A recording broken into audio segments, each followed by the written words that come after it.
الحمد لله رب العالمين والصلاة والسلام على سيد الأنبياء والمرسلين سيدنا ومولانا محمد وعلى آله وصحبه أجمعين. أعوذ بالله من الشيطان الرجيم. بسم الله الرحمن الرحيم. الحمد لله الذي خلق السماوات والأرض وجعل الظلمات والنور ثم الذين كفروا بربهم يعدلون. بزرگان محترم، برادران عزیز، اللہ سبحانہ و تعالی کا فضل و احسان ہے کہ ہم آج پھر رمضان کے پہلے دن سے یہ فجر کے بعد والے درس کی ترتیب کا آغاز کر رہے ہیں. سورہ انعام کو اس سال ہم نے منتخب کیا ہے اس درس کے لیے. سورہ انعام مکی صورت ہے اور اس کی 156 آیات ہیں. ہم رمضان المبارک میں انشاءاللہ اس کا مکمل مطالعہ کریں گے، اور اگر ہم نے توجہ کے ساتھ اس کو سمجھ لیا اور پڑھ لیا تو انشاءاللہ علوم قرآنیہ کا ایک بڑا حصہ ہمیں حاصل ہو جائے گا. حضرت عثمان غنی رضی اللہ تعالیٰ عنہ سے مروی مشہور حدیث ہے کہ رسول اللہ صلی اللہ علیہ وآلہ وسلم نے ارشاد فرمایا، خیرکم من تعلم القرآن وعلمہ، کہ تم میں بہترین وہ ہے جو قرآن کو سیکھے اور سکھائے. تو اگر ہم قرآن کے سیکھنے اور سکھانے میں لگیں گے تو انشاءاللہ زبان نبوت اعلیٰ صاحب الصلاۃ والسلام کے مطابق بہترین ہوں گے. ایسے ہی ایک اور حدیث میں جناب رسول اللہ صلی اللہ علیہ وآلہ وسلم نے ارشاد فرمایا، مجتمع قوم فی بیت من بیوت اللہ یتلون کتاب اللہ ویتدارسونہ فیما بینہم الا نزلت علیہم السکینہ وحفتہم الملائکہ وذکرہم اللہ فی من عندہ. کہ اگر اللہ کے گھروں میں سے کسی بھی گھر میں، اور یہاں اللہ کے گھروں سے مراد تمام مقامات ہیں، صرف مساجد ہی مراد نہیں ہے، کہ اللہ کے گھروں میں سے کسی بھی گھر میں اگر کچھ لوگ جمع ہوں اور کتاب اللہ کی تلاوت کریں اور اس کے مضامین کا آپس میں مذاکرہ کریں تو اللہ کی رحمت و سکینت ان پر نازل ہوتی ہے، فرشتے ان کا احاطہ کر لیتے ہیں اور اللہ سبحانہ و تعالی ملائے اعلیٰ میں اس کا ذکر فرماتے ہیں. تو یہ وقت اگر اس مقدس مشغلے میں استعمال ہو رہا ہے تو اس کو اللہ سبحانہ و تعالیٰ کا بہت بڑا احسان سمجھنا چاہیے اور اس کی قدر کرنی چاہیے. قرآن کریم کی جو موجودہ ترتیب ہے جس کو ہم ترتیب مصحفی کہتے ہیں، اس ترتیب مصحفی کے مطابق یہ قرآن کریم کی 8ویں صورت بنتی ہے. سورہ فاتحہ ہے، پھر سورہ بقرہ اور سورہ آل عمران، سورہ نساء اور سورہ مائدہ، 6ٹھی صورت. اس کے مطابق یہ 6ٹھی صورت بنتی ہے. اور سورہ فاتحہ کے بارے میں یہ علماء نے تفصیل ذکر کی ہے کہ وہ مکی بھی ہے اور مدنی بھی ہے، اور باقی جو 4 صورتیں ہیں سورہ بقرہ، آل عمران، نساء اور مائدہ، وہ چاروں مدنی صورتیں ہیں. اور سورہ انعام اس ترتیب کے مطابق گویا پہلی مکی صورت ہے. حضرت عبداللہ ابن عباس رضی اللہ تعالیٰ عنہ کی روایت طبرانی میں اور بیہقی میں آتی ہے کہ جب یہ سورہ مبارکہ نازل ہوئی تو ایک ہی رات میں مکمل نازل ہوئی. اور حضرت عبداللہ ابن عباس رضی اللہ تعالیٰ عنہ کی اسی حدیث میں یہ بھی آتا ہے کہ سورہ انعام جب نازل ہوئی تو 70,000 فرشتے تسبیح پڑھتے ہوئے اللہ سبحانہ و تعالیٰ کی پاکی بیان کرتے ہوئے، اللہ تعالیٰ کی عظمت بیان کرتے ہوئے اس کے ساتھ زمین پر آئے.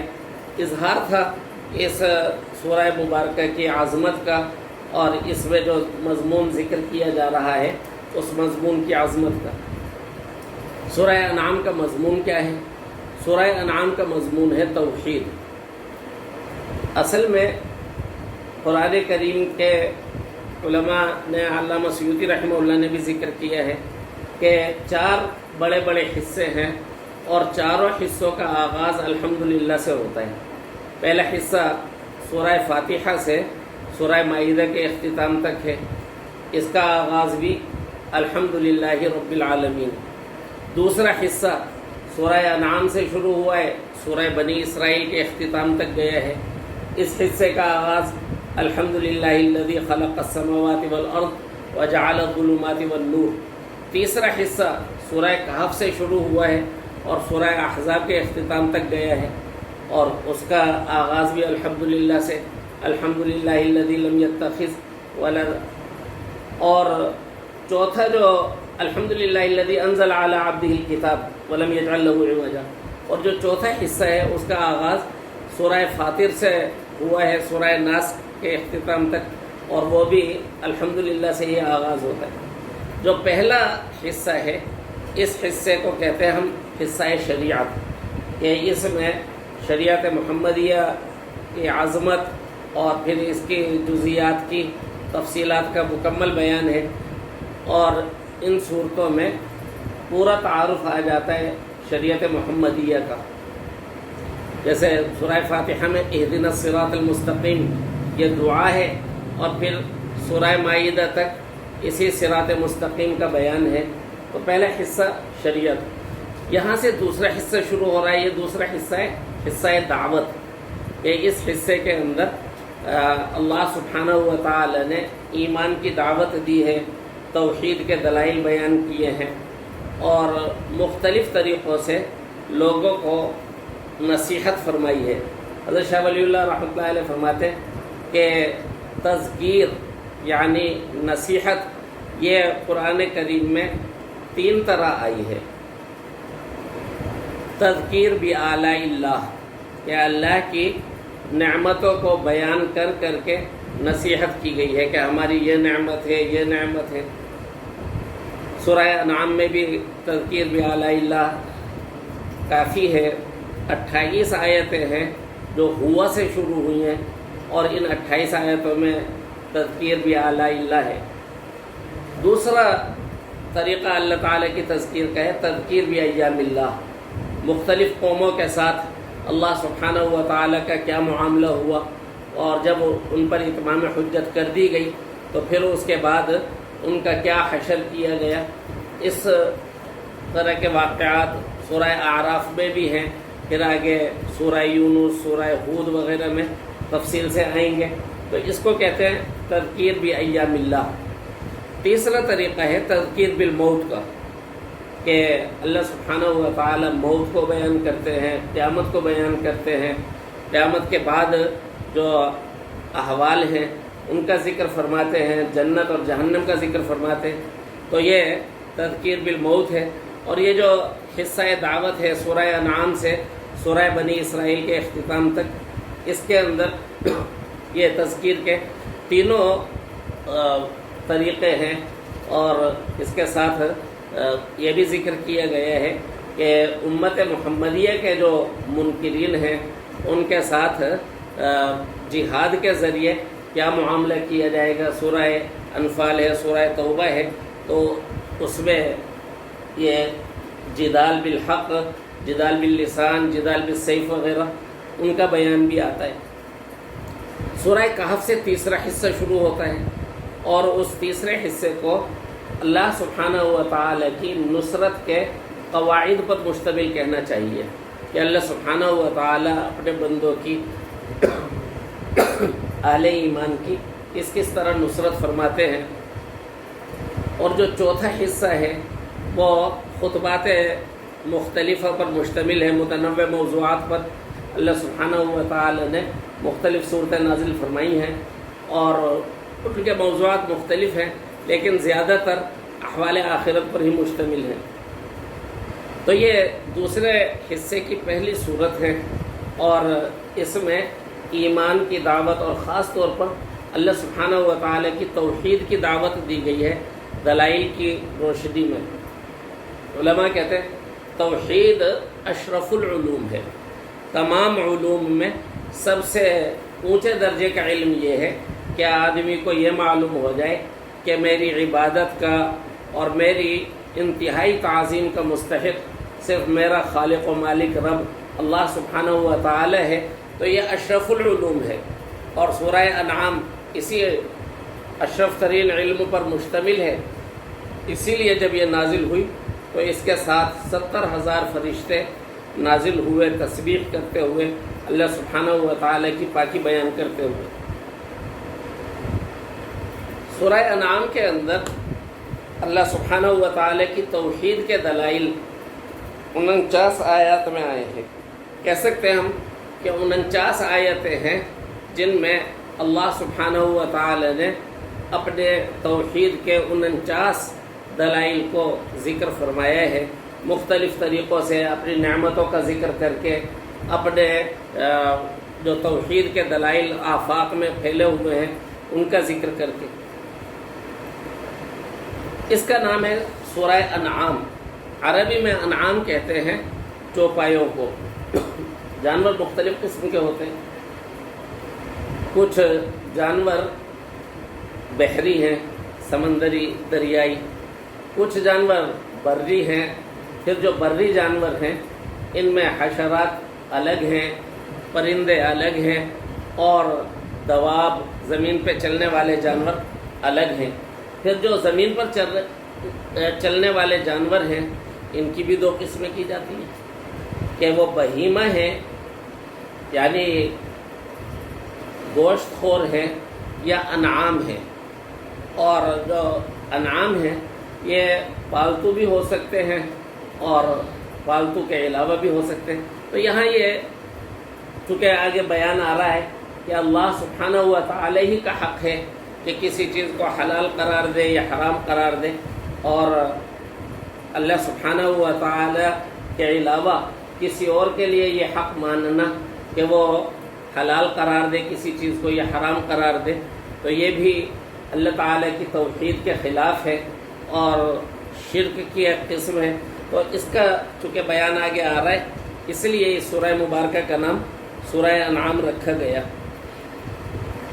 اللہ سبحانہ و تعالی نے پہلی آیت میں ارشاد فرمایا الحمدللہ الذی خلق السماوات والارض، تمام تعریفیں اللہ کے لیے ہیں، یا یہ ترجمہ بھی کر سکتے ہیں کہ تعریف حقیقی اللہ ہی کے لیے ہے جس نے پیدا کیا آسمانوں کو اور زمین کو، وجعل الظلمات والنور، اور اندھیرے بنائے اور روشنی بنائی، ثم الذین کفروا بربہم یعدلون، پھر بھی وہ لوگ کہ جنہوں نے کفر کو اپنا لیا ہے وہ دوسروں کو خدائی میں پروردگار کے برابر قرار دے رہے ہیں۔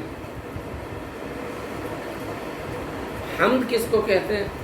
حمد کہتے ہیں ذاتی خوبی، ذاتی کمال پر کی جانے والی تعریف کو، اور الحمدللہ تمام تعریف اللہ ہی کے لیے ہے، تو یہ قضیہ فطریہ ہے، یعنی ایسا دعویٰ ہے کہ خود اس دعوے میں دلیل موجود ہے۔ اس لیے کہ دعویٰ یہ ہے کہ حمد اللہ کے لیے ہے۔ اللہ کس کو کہتے ہیں؟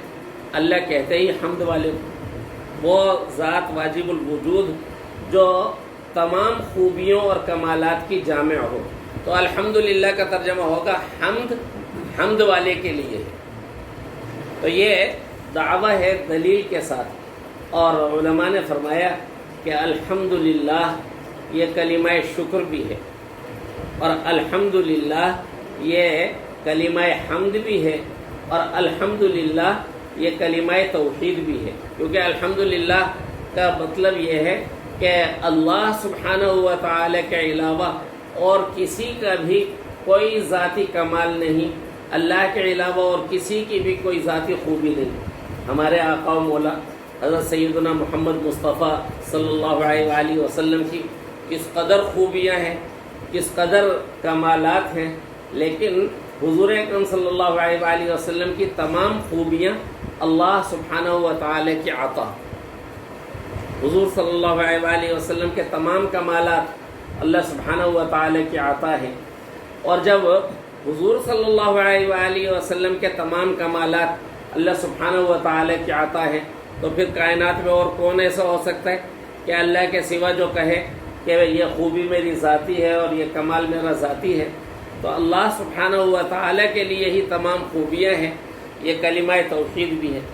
فرمایا الحمدللہ الذی خلق السماوات والارض، حقیقی تعریف اللہ ہی کی ہے جس نے آسمانوں کو اور زمین کو پیدا کیا، وجعل الظلمات والنور، اور اندھیرے بنائے اور روشنی بنائی۔ ایک بات جو قابل غور ہے وہ یہ کہ جب آسمانوں کا اور زمین کا ذکر فرمایا تو یہاں خلق فرمایا، خلق پیدا کیا، تخلیق کیا، اور جب اندھیروں کا اور روشنی کا ذکر فرمایا تو یہاں جعل کا لفظ بولا، بنایا، رکھا۔ اس لیے کہ آسمان اور زمین یہ حقیقی مادی چیزیں ہیں، جواہر ہیں، اور ان کے لیے تخلیق کا لفظ زیادہ مناسب ہے، جبکہ روشنی یہ غیر مادی جوہر ہے، اور اندھیرا تو کوئی چیز ہے ہی نہیں، اندھیرا نام ہے روشنی نہ ہونے کا۔ تو اللہ سبحانہ و تعالی نے اپنے اس کلام بلاغت نظام میں کیسا اس چیز کا خیال فرمایا اور رعایت رکھی کہ جب آسمانوں کا اور زمین کا ذکر کیا تو خلقہ کا لفظ استعمال فرمایا، اور جب اندھیروں کا اور روشنی کا ذکر کیا تو یہاں جعل کا لفظ استعمال فرمایا۔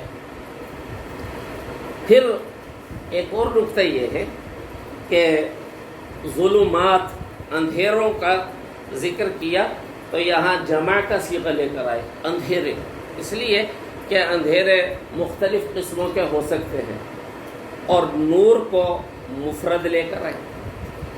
اور اصل میں یہ تعبیر گمراہی کے مختلف راستوں اور صراط مستقیم کی ہے کہ گمراہی کے جو راستے ہیں وہ کئی قسم کے اور کئی طرح کے ہو سکتے ہیں، لیکن صراط مستقیم ایک ہی۔ ہمارے حضرت والا دامت برکاتہم فرماتے تھے کہ تم باطل نظریات کو دیکھو گے، مختلف قسم کے مذاہب کو اور بدعتوں کو دیکھو گے تو وہ مختلف جگہوں کی مختلف ہوں گی۔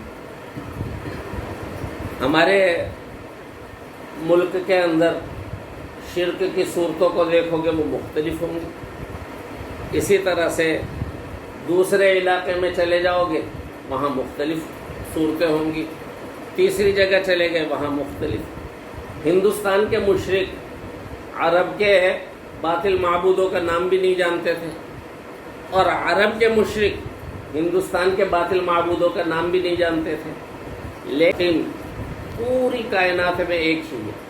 تو اللہ سبحانہ و تعالی نے اندھیرے تو مختلف پیدا فرمائے ہیں، لیکن جو روشنی ہے اور نور ہے وہ ایک ہی ہے۔ پھر آگے فرمایا ثم الذین کفروا بربہم یعدلون، اللہ سبحانہ و تعالی ہی خالق ہیں آسمانوں کے اور زمین کے۔ جب آسمانوں کا اور زمین کا ذکر فرما دیا تو اس کے ضمن میں تمام موجودات کا ذکر بھی آ گیا، جتنی بھی مادی اشیاء ہو سکتی ہیں، چاہے وہ زمین سے متعلق ہوں یا آسمانوں سے متعلق ہوں یا زمینوں اور آسمانوں کے درمیان ہوں، وہ تمام مادی اشیاء اس میں آ گئی۔ اسی طرح سے جب ذکر کیا اندھیروں کا اور روشنی کا تو غیر مادی جو موجودات ہیں وہ بھی تمام کے تمام آ گئے۔ پھر فرمایا کہ جب سب کچھ پیدا کرنے والی، وجود بخشنے والی، ظہور دینے والی، رکھنے اور ٹھہرانے والی ذات اللہ سبحانہ و تعالی کی ہے، تو پھر دیکھو کہ کیسی ناانصافی ہے اور کیسا ظلم ہے کہ وہ لوگ جنہوں نے کفر کو اپنا لیا ہے وہ اپنے رب کے ساتھ دوسروں کو شریک کر رہے ہیں، دوسروں کو برابر ٹھہرا رہے ہیں۔